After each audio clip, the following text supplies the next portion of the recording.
next we have Ms. Shaneka Boucher from Social Responsibility Through Me, which is located here in Camden. Also, Ms. Boucher is a Camden City Councilwoman as well, to add to all of her accomplishments. So she is here to present tonight. Please show her your attention. It's hard to follow Mike, I just have to say that. I'm sitting here like I had to go after Mike, dang. Mike was so good and his enthusiasm. So while we're pulling up my presentation, I just want to introduce myself to you all. So my name is Shaneka Boucher. I've been in Camden now for about 15 years. I moved here from Brooklyn, New York. I have a daughter who is about to go to college, so I'm excited. Even walking in here, I'm like, I wish I could go back to college. I keep trying to get her to trade with me. She's not down with it. So I just want to say, you know, always a shout out to students because you guys pursuing your education is really a great thing. Like he said earlier, human services is just really a good field. I'm an educator. I've been in education for over 10 years. I didn't think that I would be an educator, actually. I thought that I was going to be a lawyer, and then I had a child. And it made me see the world very differently. And I think that that's really the reason why I'm a councilwoman today. Because people in my family would come by and they would be like, you're like the little woman in the shoe. I would have everybody on my block in my house. And when I first moved to Camden, it was 2008. And people in my family thought I was crazy. I remember when I brung my aunt for the very first time, she cried leaving because she wanted to take me back home to Brooklyn, which wasn't much safer. I'm like, I don't know. What's the trade-off? But that was the perception of the city. But when I came and I saw the vision, right? And I think that you guys are sitting here today because you also have a vision for what you want to do. And a lot of times, I'll tell you right now, you might tell your friends your vision or your family your vision, or you might talk through your vision with people and they're not going to see it, unfortunately, all of the time.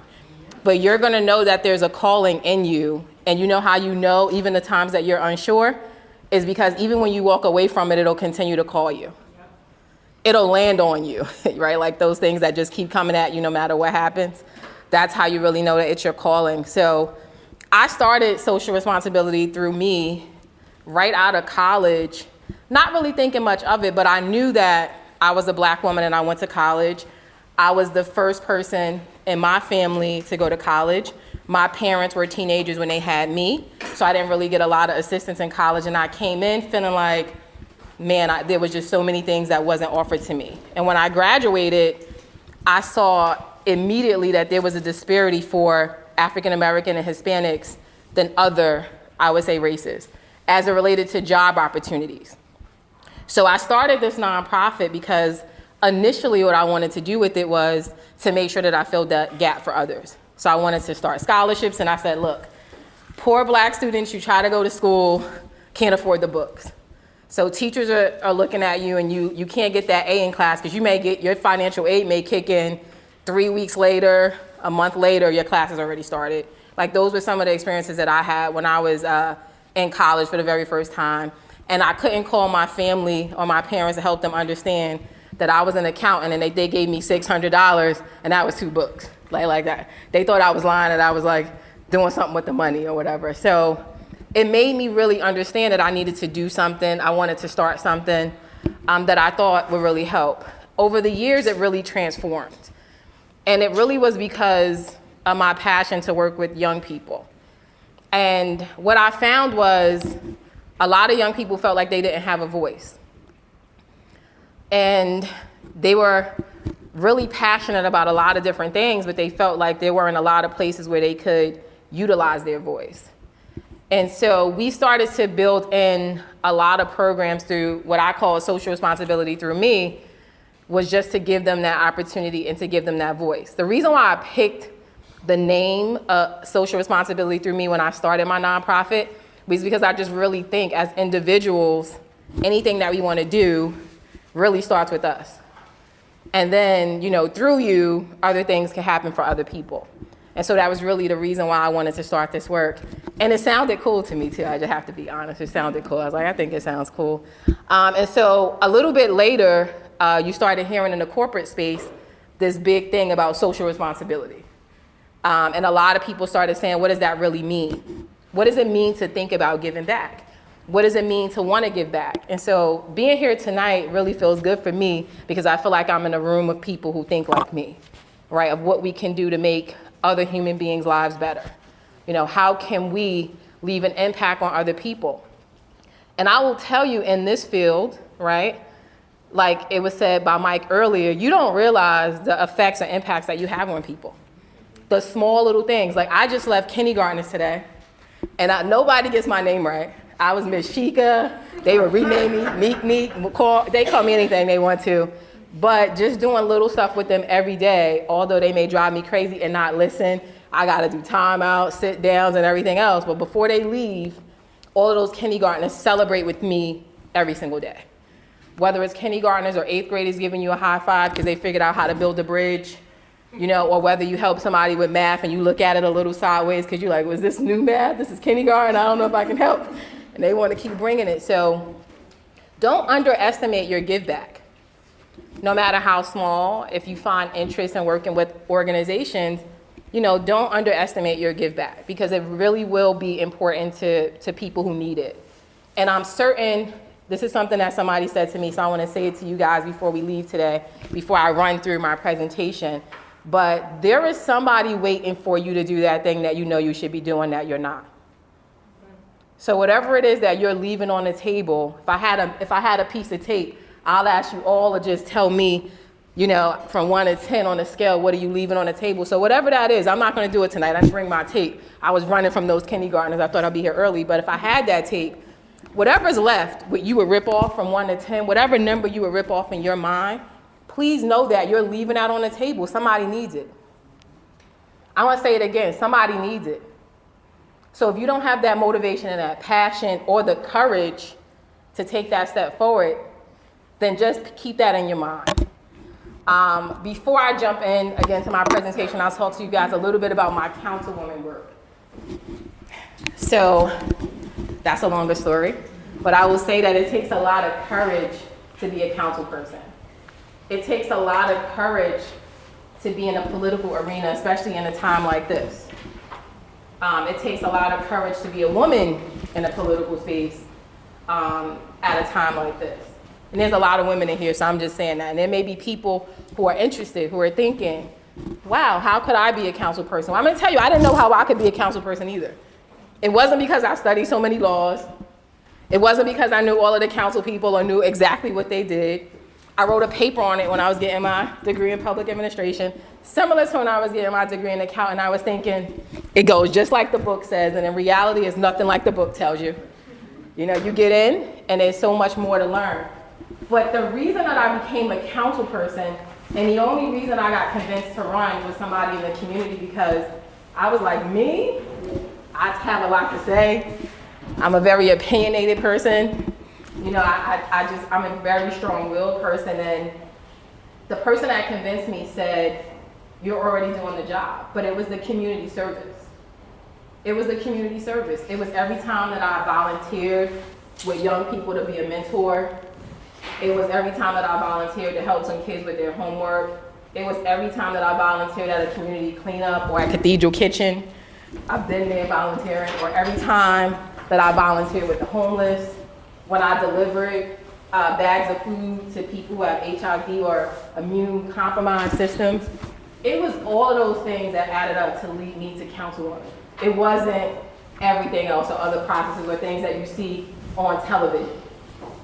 So when I talked about those little things that you do, that single mom looking for a great place for her kid to live and be, not just accepting the status quo, challenging at every step of the way, but through community service, right?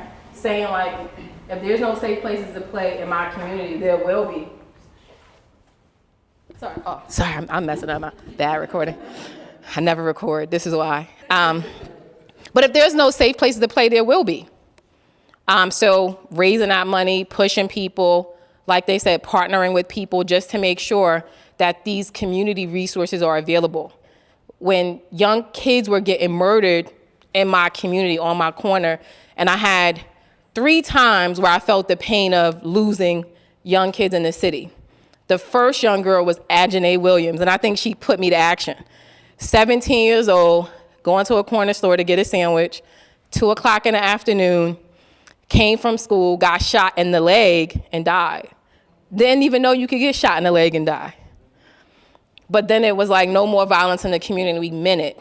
And we had to start having partnerships, working with the police officers, learning different things to make sure that that couldn't ever happen to another kid. Working in a school, there was another young lady who was on her porch, came outside, just playing with her siblings, gang members on her block shooting, shot her in the head. Little Gabby. She was a student at my school. So took me into more action, right? So I will say to you, there's gonna be things that you have to have the courage to fight, to face in your human service, right? And the things that you wanna do and the things that you wanna change. And the one thing I wanna tell you all, because a lot of people think that just because you wanna do good, that it's easy. It's the hardest thing to do. You have to stay steadfast, you have to stay focused, you have to get up and dust yourself off a few times and get back up. Because even if you're going into a school and you're trying to do counseling, you're talking to an angry kid sometimes, or an angry parent, or somebody who's just angry because they've experienced a lot of crisis when you're in this line.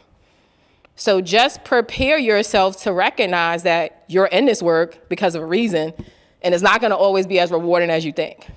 But the reward will be when you see those people changed, or at least attempting to make changes in their lives.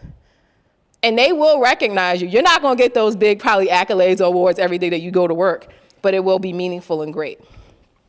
So I'll tell you guys a little bit more. She's gonna help me out about social responsibility through me. So the very first picture that you see, and you can't really see the background in this, is it says, bring our kids home.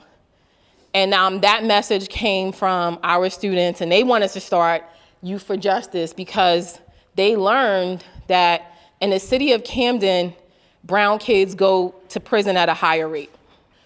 So what we do in social responsibility through me, we work with students in grades K through college. In our mission to kind of shorten it, basically what we do is really focus on engagement, employment, and empowerment. We've started to add in the arts, STEM, and it's a lot of juvenile justice work. So the longer version of our mission is to engage, employ, and empower underprivileged youth with the skills and support they need to become positive leaders in their communities by convening and partnering with local stakeholders to provide resources, network, and increase opportunities. So just to break down what that means to you, and while I feel it's different than what a lot of people provide in the community as it relates to support. So engagement is not for me when I have students, I'm Miss Boucher, and that's all of the time, right? So if I meet you at kindergarten and I see you in college, it's still the same relationship. So I don't just let you go. Because a lot of the times, one of the things that I built my organization to be different was, it's not that it's transactional. If I engage you, that means I know your parents, I know where you live, I know what's happening within your household, I know the supports and everything that you need. So for me, when I talk about the way that we engage and the way that we listen to students is just way different than a lot of the ways that other organizations do. We are not trying to play a numbers game. So if you came to work with us, you will realize really quickly, like, oh, she means business. And like I said, she knows all these kids and their families, and there's a connection. Because when I'm looking at them, I feel like they're me. So these are a few pictures. The very first picture to the left, the reason why those kids were awarded is because during the pandemic, people were afraid to come outside. And we were able to convince these high schoolers to get involved in their community. So when we talk about engaging young people, it was what they wanted to do. So that's another point, right? It's like, we didn't tell them, oh, you should be out here helping people. They decided on their own that they wanted to help people. They called me and they was like, we have to do something. During the pandemic, when they found out that people were hungry, you know, mothers couldn't provide Pampers or milk for their babies. So every day, they had to give out over 250 diapers, food packets. They learned how to package them. They learned about the need, and they lived in the community, and they always told me how overwhelmed they were just by knowing that there were adults in the community who couldn't afford milk or Pampers or couldn't get food regularly. So for them, it was really great for them to be able to give back, but that's what they wanted to do. I don't think they knew what they were getting themselves into, but they got a reward because they came every day during the pandemic. And this was at the height of the pandemic when people were still not coming outside. So they were actually risking their lives because initially, you remember, people wouldn't come out.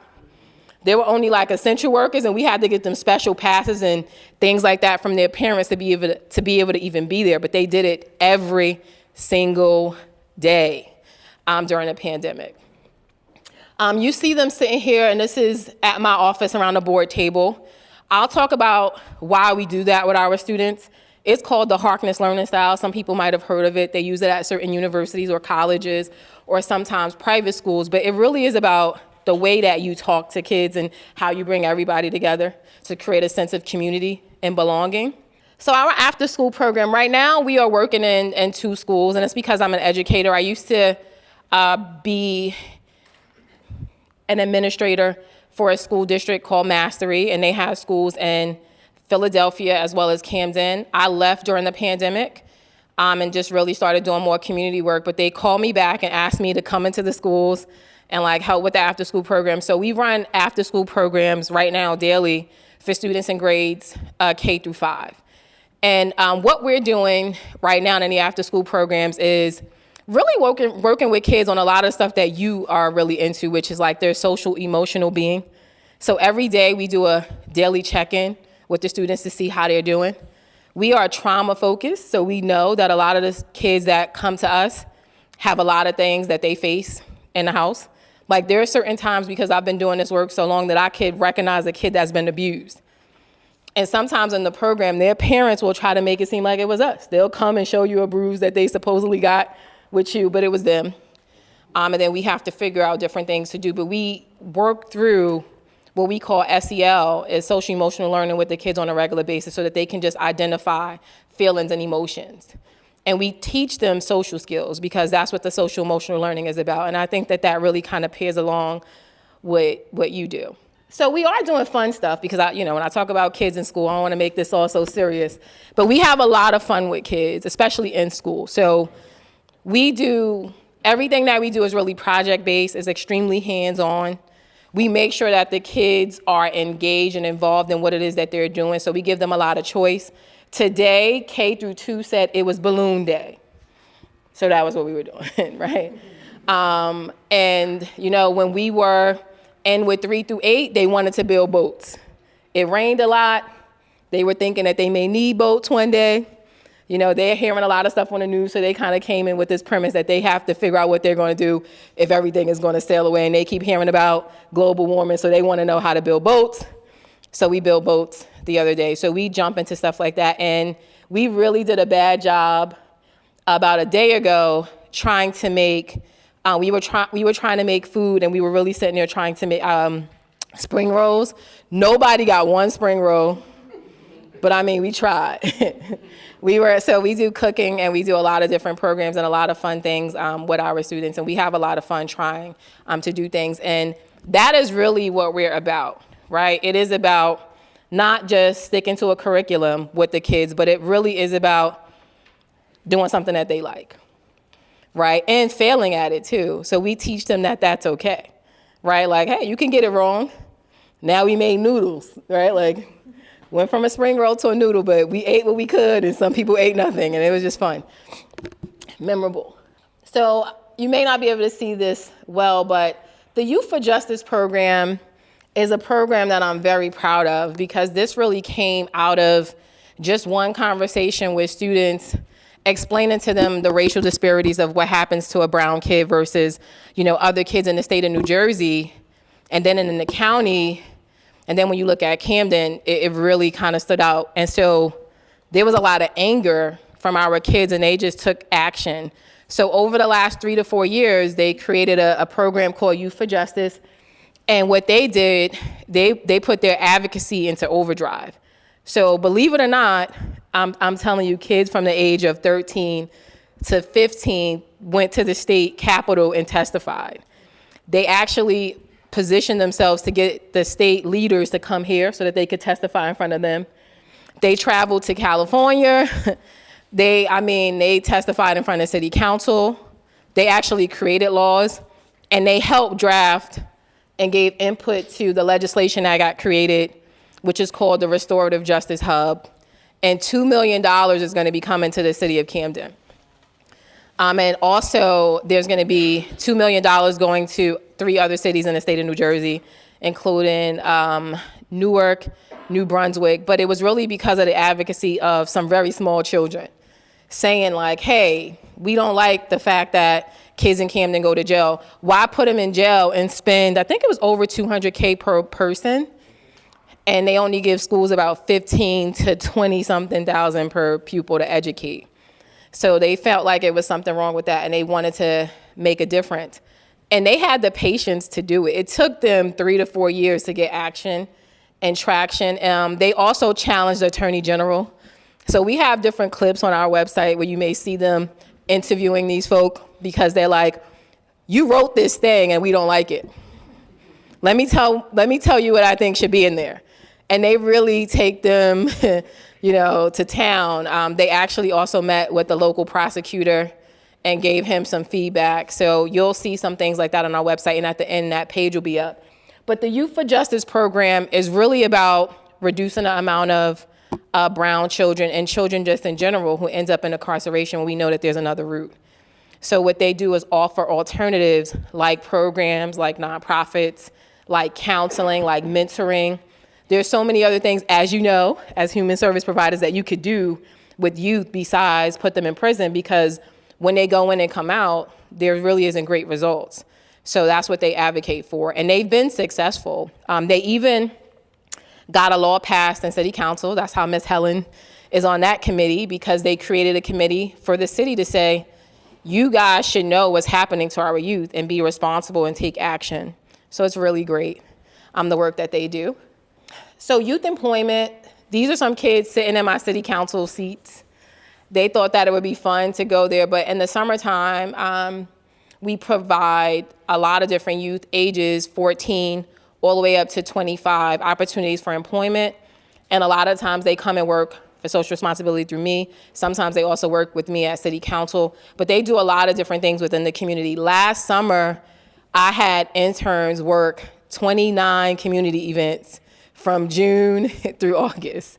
So they did a lot of events, and that was to service the community throughout the entirety of the summer. And it was stuff like splash parties, not just boring stuff, but anything that the community wanted. We did art events, we did paint and sips. We did all kinds of different things for the local community that they wanted to see. And the kids ran those things. The bingos for the seniors, they learned that if you don't get your bingo cards right, you could be in trouble. Camden seniors do not play about their bingo, and our kids learned that very quickly messing up. So we just had a great time.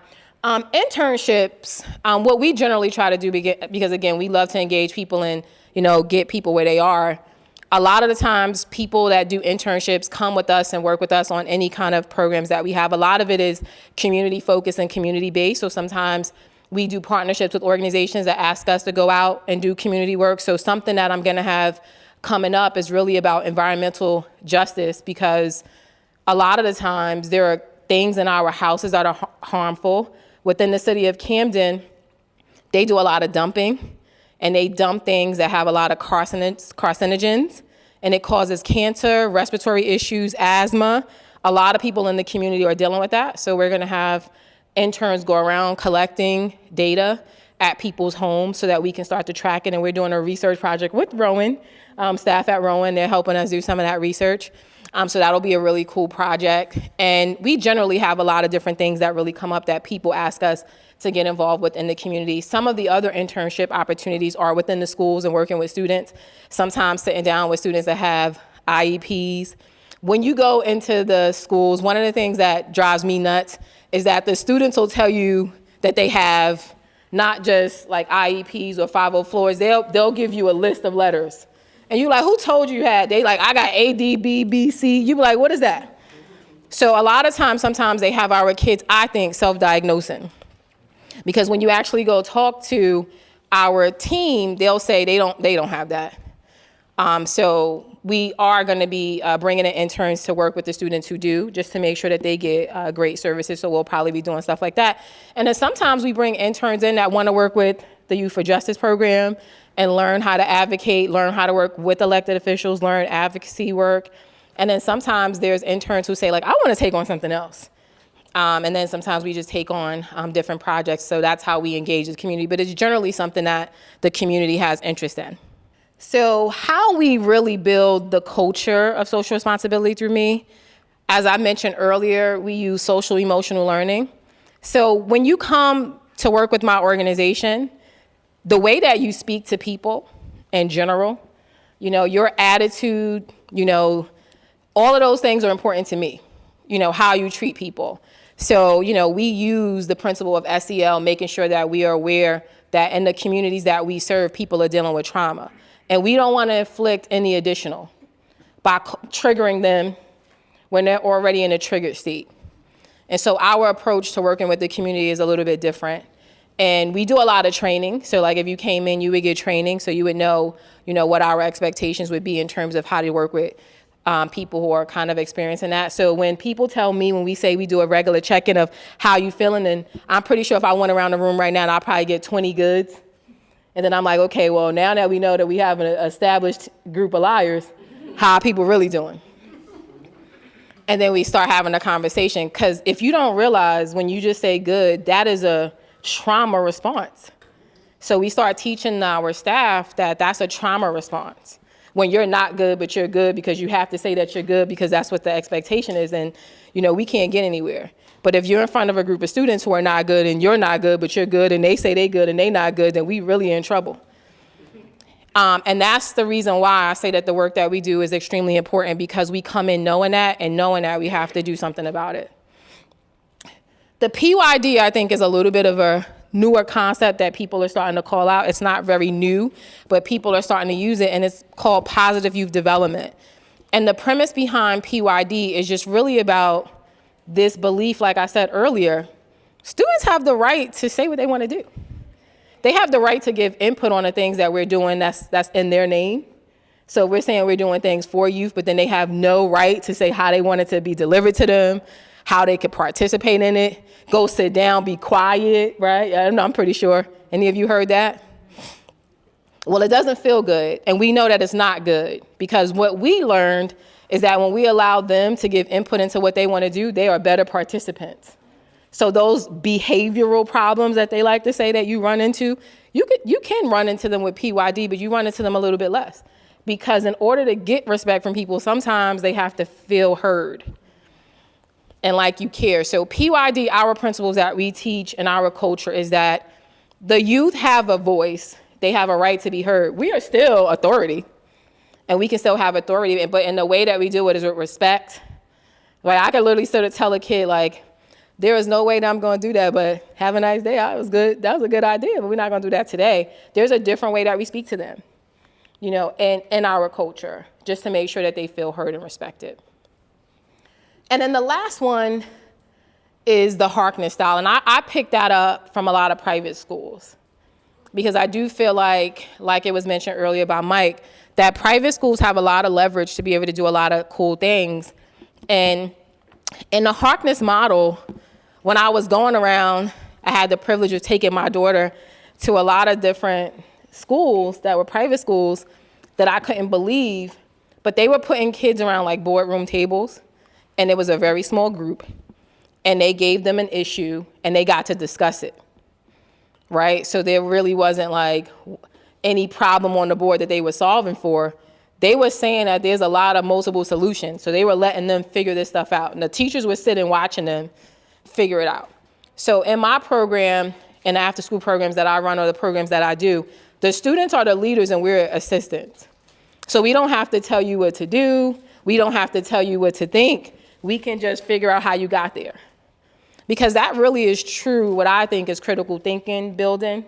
And I think that that's true skill development. It gives you the ability to have teamwork, collaboration, all of the skills that you'll really need in the future to be employable. So, and it also is a thing where we kind of take this hand raising thing down, or we take out the shyness, because our kids were also, they did debating and things of that nature. So all of our kids are able to public speak. And we know like 80 to 90% of people are afraid of that. So we take that away. In Harkness, everybody talks, right? So there is no need to raise hand. Everybody is included. Everybody is sharing, everybody is participating. So we really kind of take away some of the need for competition, the need for some of, if you've ever been in a school and you see how kids are just going mad because you didn't pick me, you didn't call on me, I had my hand up. Or the kid who's shy and never gets heard but is brilliant, right? So we don't miss anyone. And everybody is seen as a contributor to the work. And they lead it. So again, we sit back and we figure out what is it that they're gonna do. As they tell us, we figured out that kids are way smarter than we are. What I do is I also make the parents and the students take an anti-violence pledge. So I have a zero tolerance. Like Mike said, it was kind of interesting hearing him say it, but I have a zero tolerance for violence, especially amongst kids. I have more problems retraining the parents than I do the kids. And you'll see this probably in your human service work, is like a lot of it is the aggression and the trauma that makes people think that they have to solve things with violence. But we reteach them something else. And I teach parents first. So now the parents go home, then the kids take their pledge. So how it really works is, you can figure out ways of conflict resolution. They take the anti-violence pledge and we just make sure that they are aware, like there is absolutely no violence towards each other. And I have to tell parents, like, what happens when, your kid hits another kid, or make them see, some of the questions that I've asked parents in the past has been stuff like, who here would be okay with seeing a kid get hurt? And every parent's like, no way, right? Has anybody's here parents told them if somebody hit you, hit them back? That's like the favorite line. Better protect yourself. So we tell parents when they sign the anti-violence pledge, like we're not about that. We have to unteach your kid, like that's not going to be possible because they're in front of a group of adults and leaders that care. And because of PYD, when they talk, we listen. So if they're telling us that somebody is doing something especially violent, that's over. That is solved right away. But we have to teach the parents, like, not to teach the kids violence and to reteach and make sure that that's not going to occur within our spaces. So once we tell the parents that, and then we say to them, and then they say, no violence towards kids. I never want to see a kid get hurt. I said, so did you tell your kid that because little Joshua said that you said if somebody hit him, he better knock him out, slam him, everything. And then they realize, what they're doing, because sometimes we are doing stuff, we're passing down those traditions and they could be unhealthy. And that is some of the trauma responses. And so we start to teach kids that, they have another way to be and to act. And so that is what we put in the culture. So what we try to do with our students is really create a space where everybody feels respected, that everybody feels good, and a relationship between adult and kid is extremely seamless. Obviously, in a hierarchy, there's a level of respect, and adults have the authority, because if something happens in a situation, people are going to always blame the adults in the room. I'm not going to be able to say, well, the kids didn't want to do it, but we give them enough respect to start saying what they want to do, and we really go with what they want to do because we believe that it's important, especially because we know that they're the future. So, what makes us different? As you see, I didn't create this, just so you know. The kids say that they speak for themselves. Our students learn independence and cooperation, and they can, any project that they want to do, we basically help them do. So you see a few pictures where we took kids to Model United Nations. And when we went, I like to put this picture up because it was the first time any kids from the city of Camden, as a Camden city group, had ever been to Model United Nations with the YMCA. And when we went, the very first time, we won. And people were very surprised because, sometimes kids have a difficult time reading and writing, but they competed with some of the kids in the top schools in the state of New Jersey. And we went in and we won. So it felt good to be from Camden that day and have a victory, and to have that announced among 1,200 students who were there. And they went for the first time, and they just came in and they're really strong in their opinions and what they want to do. So that was really excellent. And so, again, this is just our student leadership. When I talk about we incorporate the arts into our work, and we really listen to the students, when things are happening within the world, we just give students outlets and opportunities to express themselves. And so we did a program called Expression Through Art.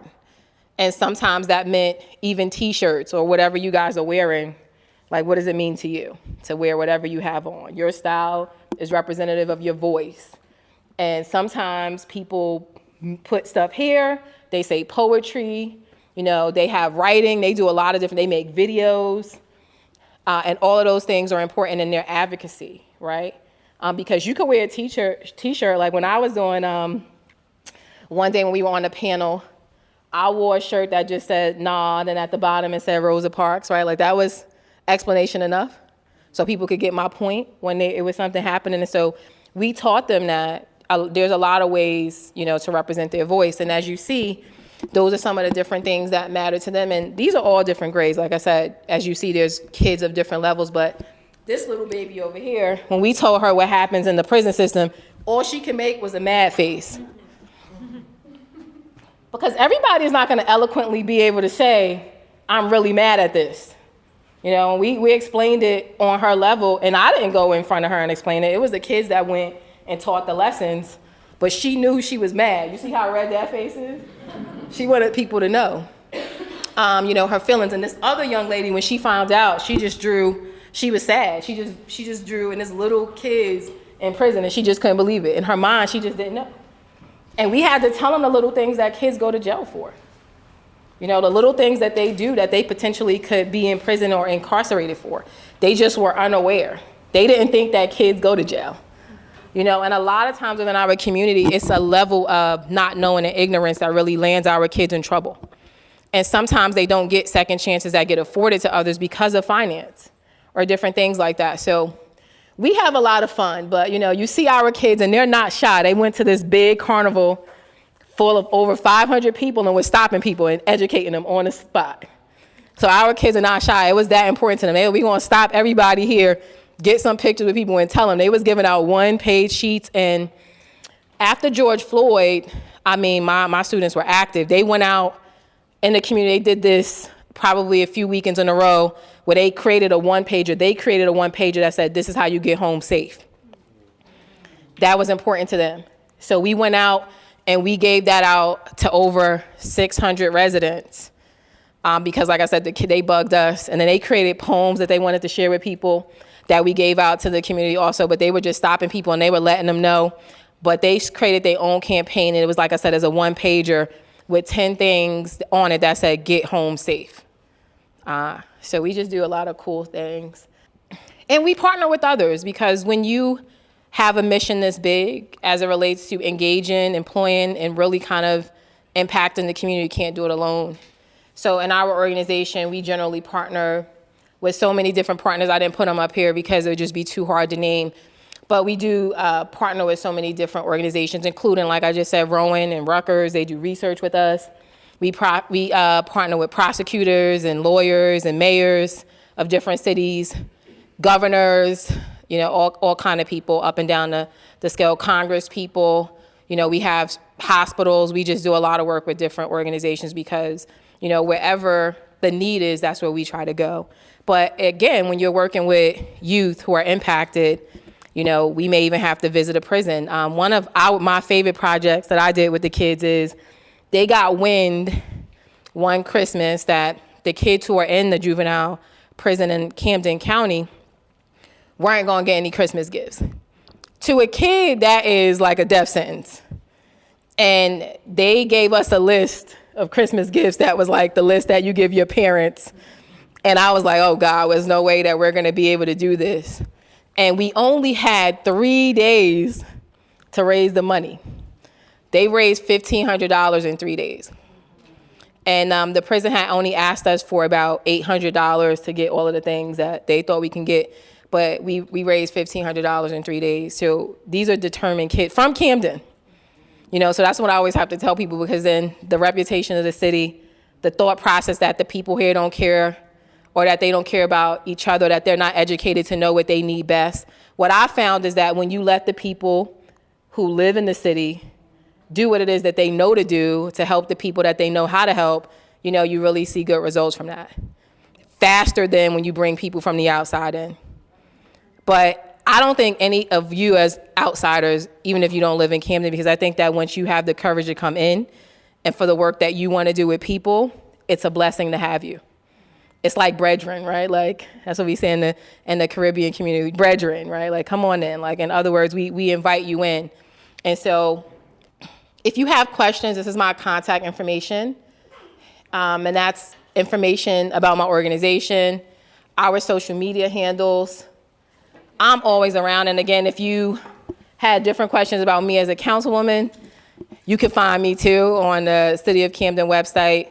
And, my secretary, that's a little bit of a different process for people who have specific questions, about me as a councilwoman. If there's enough time today and people want to ask me stuff about that, sure, why not? But any questions for me just in general about anything?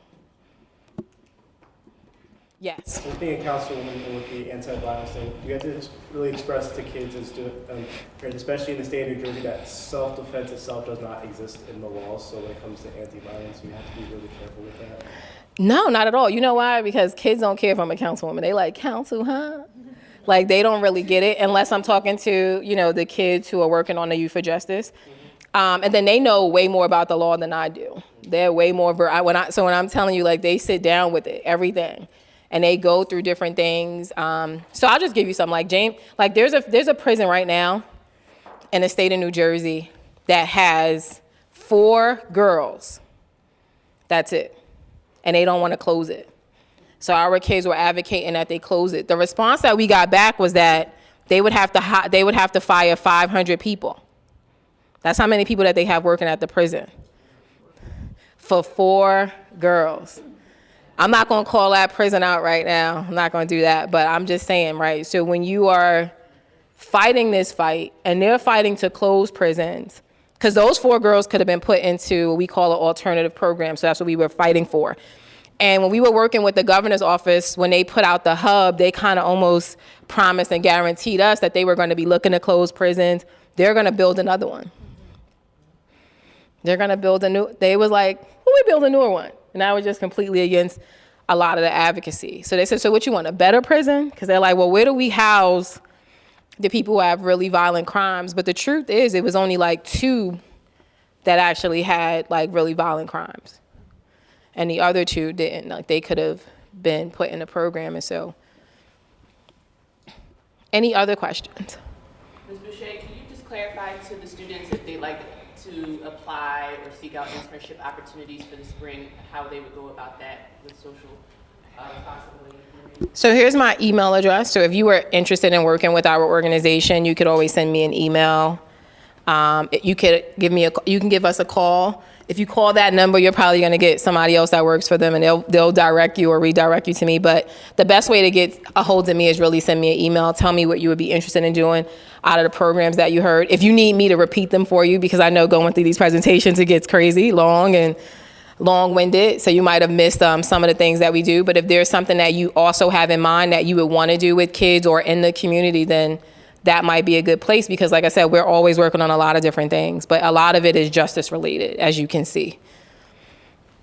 And would you any of your programs have weekend or evening hours available to put hours in for interning?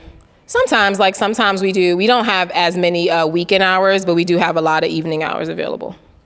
Well, let's give a... Thank you.